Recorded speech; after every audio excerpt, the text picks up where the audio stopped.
Hey guys, Triforce Doom here, and welcome to the second countdown of RWBY Month. One of the first things I think about when I think of RWBY, aside from the lovable characters that is those characters' weapons. When one of the honorable mentions is a scythe that transforms into a sniper rifle, you know it's going to be good. With that said, I'll be judging on versatility, how well it fits the user, and just how jaw-droppingly awesome the weapon in question is. I said it last week, and I'll say it again just so we're clear. This entire month has spoilers. With all that out of the way, let's cut to the chase. So, I got this thing. Whoa! Is that a scythe? It's also a customizable, high-impact sniper rifle. A what? It's also a gun. Oh. First up on the list is the weapon of everyone's contender for the Oh Crap She's Dead award, Pyrrhonikos. One type of weapon that will never get old for me is the sword and shield.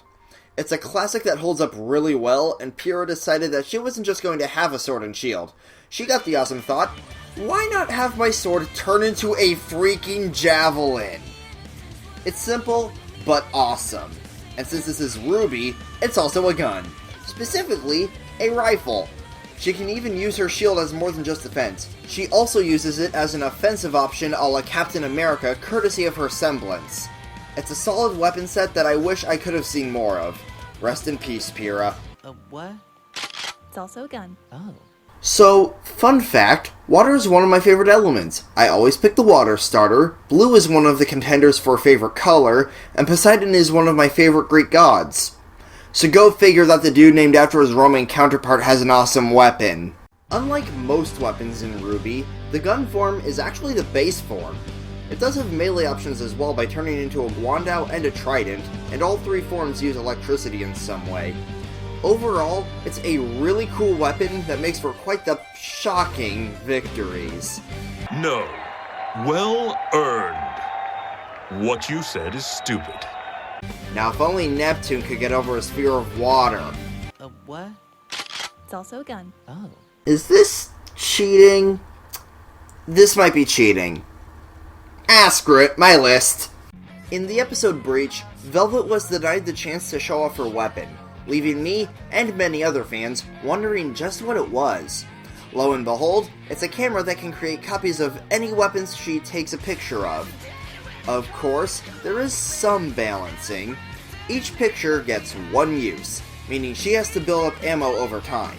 After all, if she could just spam the same 2 or 3 weapons, that would be ridiculous. Of course, this is lower on the list since it's a bunch of the other weapons we actually saw before. It was cool to see, but originality is nice too. A what? It's also a gun. Oh.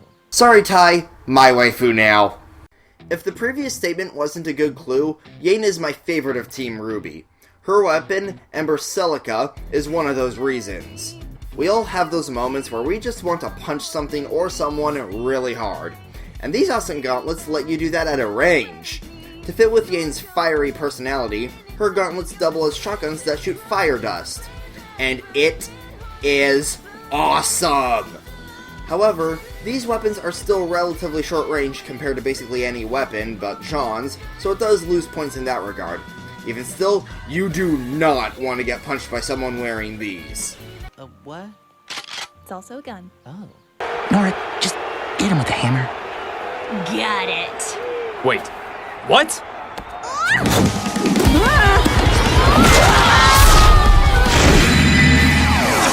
Subtlety, thy name is not Nora Valkyrie. Yep, at number 6, we have the trusty hammer, Mankiel. Some of you are probably wondering how a hammer beats the previous entries. Well, that answer comes in the form of it also being a freaking grenade launcher! Nora shows that you can use it for more than blowing stuff up, too. You can use a recoil from point-blank explosions to launch yourself into the air for a hammer drop that does a crap ton of damage. Mankiel also has the ability to fire all of its ammo at once. An explosive weapon to fit an explosive personality. A what? It's also a gun. Oh. Don't worry, RWBY. I'm combat ready. So you know how I mentioned that I love swords?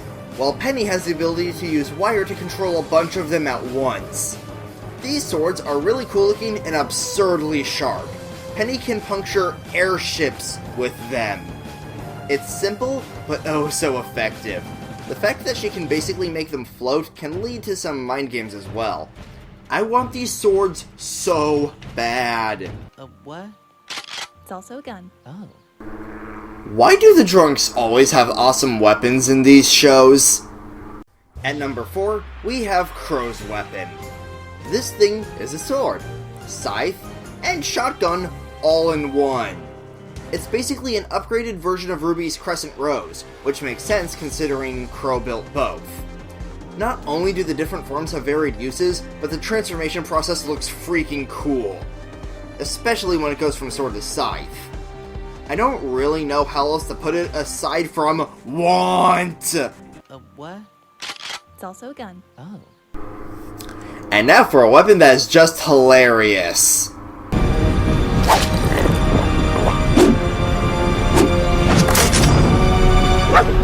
Yes, you just saw that right. A thermos just transformed into a flamethrower club. And it is glorious! Not only can it shoot fireballs like missiles, but anything it hits with melee gets ignited as well.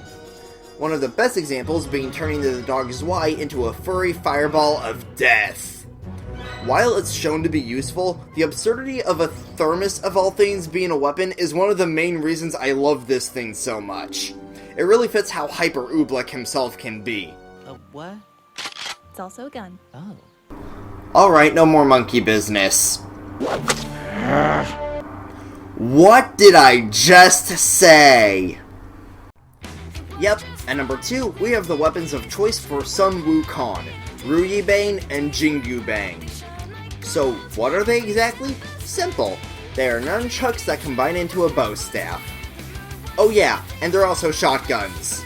Aside from the crazy amount of control needed to use this properly, i.e. not getting your face blown off, I don't really know what else to say, but look at this. It's just the right mix of crazy and awesome, and I don't know how else to say that. A what? It's also a gun. Oh. So, how do you top something as awesome as Ruyi-Bane and Jingu-Bane or a freaking thermos flamethrower? Easy! By being one of the most versatile weapons ever. Cinder's weapon is basically using orange dust to create glass-like weapons. The possibilities are endless with a concept like that, but Cinder is most adept with sword and bow forms. This is actually based on her old metal weapons seen in flashbacks, so it makes sense that she'd stick with these weapon types. As for the current glass version, the swords are similar to a Sayax or scimitar and are dual-wielded. The bow has explosive arrows that can reform after being shattered, as shown during her battle with Pyrrha. That's pretty awesome. Of course, the absolute variety one can have with weapons made from dust is so insane that I had to put this at number 1. Do you have a different opinion? Tell me in the comments, and I hope you look forward to the rest of Ruby Month. Next week, we've got a very unique topic: character relations. This has been the Triforce of Doom. Peace out.